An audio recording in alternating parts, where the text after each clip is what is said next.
Tahun 2022 penyakit mulut dan kuku mewabah lagi di Indonesia.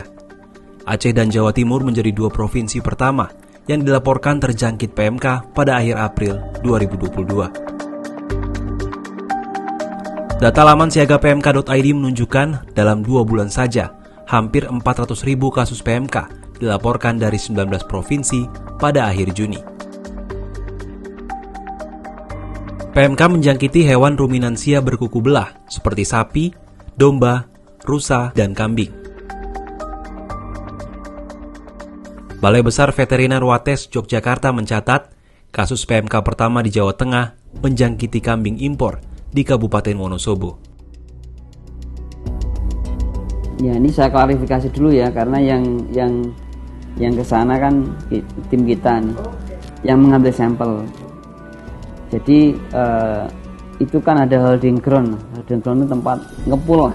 Nah, jadi dia tempat untuk menampung sementara kambing domba dari Sumatera. Lebih tepatnya yang kita investigasi itu dari Sumatera Utara, tapi infonya juga ada yang dari Aceh. Ini memang di situ memang sebelumnya dipakai untuk menampung domba-domba atau kambing-kambing yang konon ceritanya, konon kabarnya impor. Nah, kami mendapatkan info memang impornya nggak melalui langsung ke Wonosobo atau Malang, tetapi melalui daerah Sumatera dulu. Ditransportasikan melalui Lampung terus masuk ke Wonosobo dan Malang kalau nggak salah. Dan di domba-domba tersebut memang kita jumpai ada yang positif. 3 dari 12 itu positif. Cuma yang positif itu seingat saya itu kambing Sanen, kemudian domba Garut, satu lagi domba PE kalau nggak salah, kambing PE, nah lokal kan. Nah bisa jadi memang sudah terpapar oleh hewan-hewan sebelumnya yang ada di situ. Karena memang di sekelilingnya belum ada kasus waktu itu. Kita dengar ya, importasinya itu importasi yang ilegal ya, jadi tidak melalui pelabuhan-pelabuhan resmi.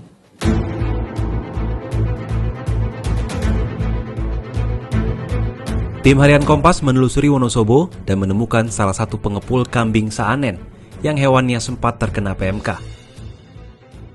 Kambing-kambing di kandang ini turut diambil sampelnya untuk pengujian PMK. Waktu itu ngomongnya apa, Mas? Kok harus ditekani ngono? Mas mau ada pemeriksaan pengambilan sampel darah gini-gini terkait isu ada kasus PMK.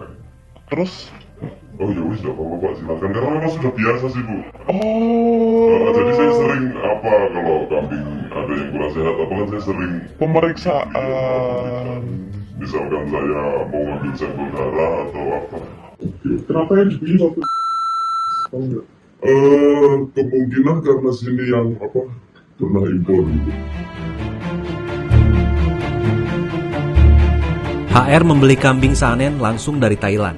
Dia memiliki kontak penjual kambing yang dikenalnya dari Facebook. Saat itu ada seorang pembeli yang meminta dicarikan 14 ekor kambing Saanen.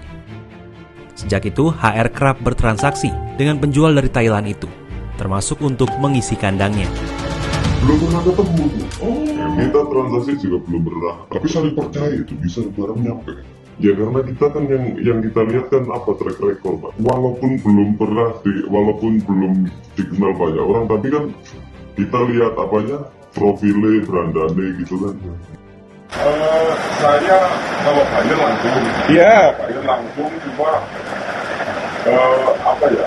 kalau proses pengiriman itu saya langsung itu. Rata-rata si buyer malah yang nawarin, yang ngasih rekomendasi. Misalkan beli kambing dari saya gitu, jadi tolong dikirim ke orang ini ya Pak, orang kepercayaan gitu. Oh, orang kepercayaan itu ada di Sumatera. Jadi Mas transaksinya sama orang Sumatera ini? Iya. Langsung sama orang ini? Cuma orang Sumatera disuruh Nerima?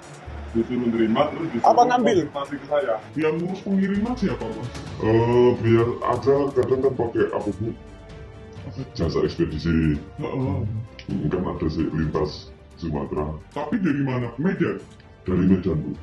Jadi yang masukin sampai Medan? Bukan. Saya kurang tahu Bu kalau yang itu. Jadi nanti Mas ambil di sini. Saya pertama ngambil itu di Kuala Namu. Deket, bukan di bandara. Di dekat bandara. Itu di jalan. Ngambilnya barangnya di jalan. Kambing yang diimpor ilegal ini tentu saja tidak dilengkapi surat keterangan kesehatan hewan atau SKKH yang resmi. Tetapi importir seperti HR punya cara mengakalinya. Gimana cara dapat surat sehatnya?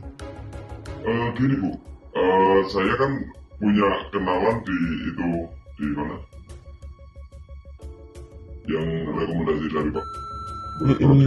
Taruh tiket kapal, rekomendasi dari. Jadi, ya itu kalau saya saya hubungi orang itu dari Medan. Saya cuma dapat minta surat jalan. Dari Medan cuma minta surat jalan ke? Surat jalan sampai ke Lampung, karena kan dia nggak bisa seberang itu. Nggak ada SKK. Minta dinas surat jalannya dari mana Mas? Dari kelurahan Bu. Jadi cukup ini ya, surat dari keterangan kelurahan ya? Modus importasi serupa dari Thailand juga dilakoni peternak di Purwokerto. Sebut saja Ende yang kerap mencarikan kambing saanen pesanan orang. Kalau yang impornya biasa kalau sanen berapa? Sekitar 10 juta. 10 ya? 10 sampai 12 lah.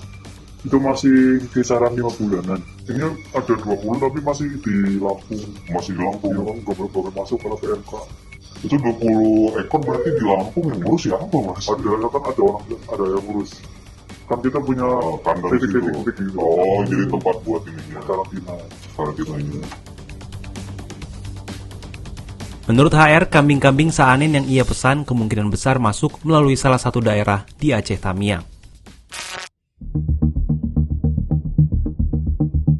Dari informasi itu, penelusuran tim harian Kompas berlanjut ke Aceh Tamiang, salah satu daerah yang disinyalir merupakan jalur tikus penyelundupan ternak impor.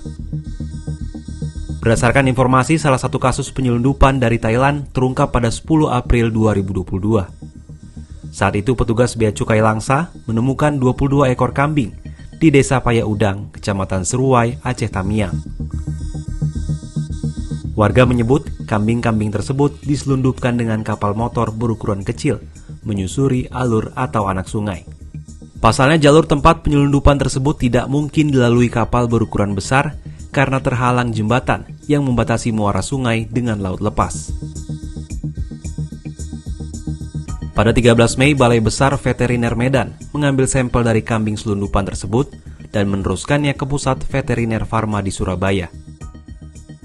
Namun saat sebelum sempat diserahkan, 2 dari 20 ekor kambing hasil tangkapan tersebut mati. Sedangkan 15 dari 20 ekor kambing yang tersisa terjangkit PMK tanpa menunjukkan gejala. Kedekatan geografis antara Seruai yang langsung berbatasan dengan Malaysia dan Thailand memudahkan lalu lintas ternak ilegal. Ya sangat memungkinkan. Ketika tidak ada pembatasan, tidak ada kontrol yang ketat, ya, itu sangat memungkinkan terjadi penularan lewat lalu lintas ternak atau lewat aerosol tadi.